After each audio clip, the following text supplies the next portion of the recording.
Wir befinden uns in einer großen Blase und in dieser Blase befindet sich das gesamte Universum. Galaxien, Sterne, Sonne, Mond und auch unsere Erde. Und alle Systeme auf der Erde und der Mensch, der wiederum seine Systeme erschaffen hat. Und diese Systeme sind miteinander in ständigem Austausch und sie streben ständig nach einem Gleichgewicht, nach perfekter Harmonie. Jede kleinste Veränderung, auch im kleinsten Teil des Ganzen, führt dazu, dass das Gesamtsystem darauf reagiert und wieder in die Richtung geht, das Gleichgewicht herzustellen. Zusammen mit der Blase kam vor 14 Milliarden Jahren ein Programm in die Welt. Dieses Programm entwickelt den Inhalt der Blase.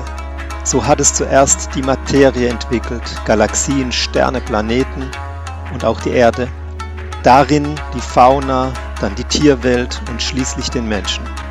Das Programm hat Systeme und Untersysteme entwickelt und alles führt zu einem Ziel, dass der Mensch frei werde, dass er wirklich frei wird, innerlich frei wird, ohne Grenzen, ohne Mauern, ohne psychologische Grenzen, mehr als das, dass er seine Seele entwickelt, die zeitlos ist, unendlich, unsterblich, dass er sogar frei wird von diesem Programm, das ihn entwickelt hat.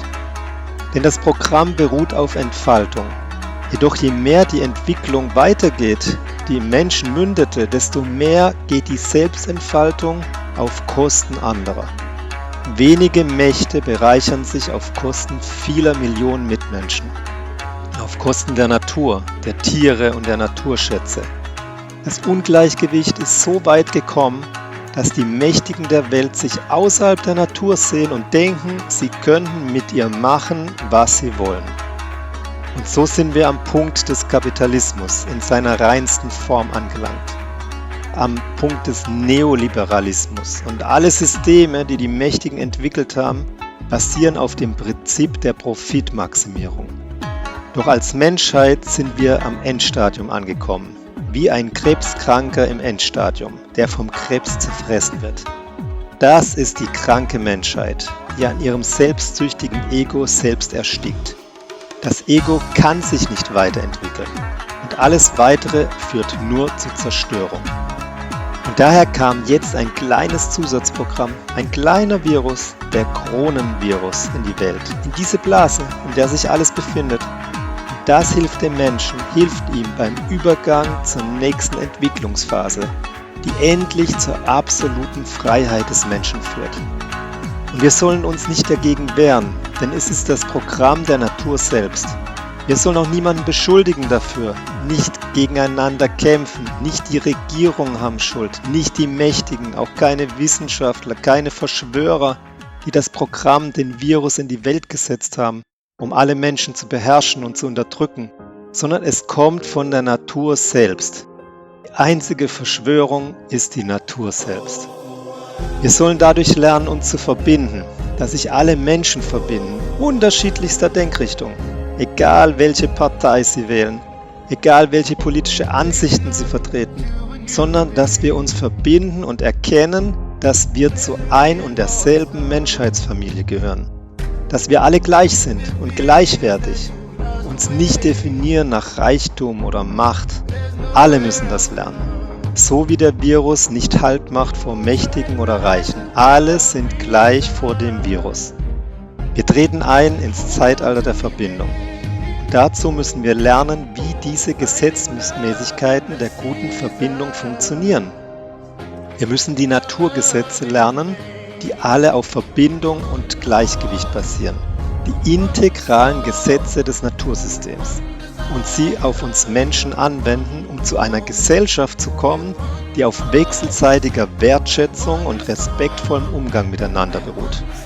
Es wird viele Arbeitslose, Millionen von Arbeitslosen geben. Die Menschen werden Zeit haben, sich mit Sinnvollem zu beschäftigen. Wir müssen uns gegenseitig lehren. Wir sollen groß angelegte Bildungssysteme aufbauen, um die Naturgesetze zu erkennen, dass wir alle in einer Blase, in einem System sind, das gesamte Universum bis hin zu unserer Erde und die Menschen darauf, unsere Gesellschaft, und lernen, wie wir in wechselseitiger Verbindung, in guter Verbindung miteinander leben und und dadurch bauen wir eine neue Welt auf. Wahrlich, das Paradies auf Erden. Lasst euch nicht durch euren Zorn leiten auf die Mächtigen, auf die Regierungen. Ja, es stimmt, sie folgen dem Gesetz des Egos, der Machtergreifung, der Ausbeutung der Schwächeren. Ja, aber diese Ära ist vorüber, vorbei, Vergangenheit. Bald werden wir es sehen. Lasst uns alle mitmachen, mithelfen am Aufbau der künftigen Gesellschaft, wo es keine Armen und keine Reichen mehr gibt. Wir sind dort alle gleich und zwar gleichwertig. Und wenn wir alle mithelfen und bewusst übergehen in dieses Zeitalter der guten Verbindung, wird der Übergang schnell, einfach und angenehm werden. Bauen wir die Welt auf, wie wir sie immer wollten, wie wir sie wollten für unsere Kinder und künftige Generationen. Eine Welt, in der es sich lohnt zu leben. Helfen wir einander und bestärken wir einander darin mit positiver Werbung und Vertrauen in die Gesetze der Natur.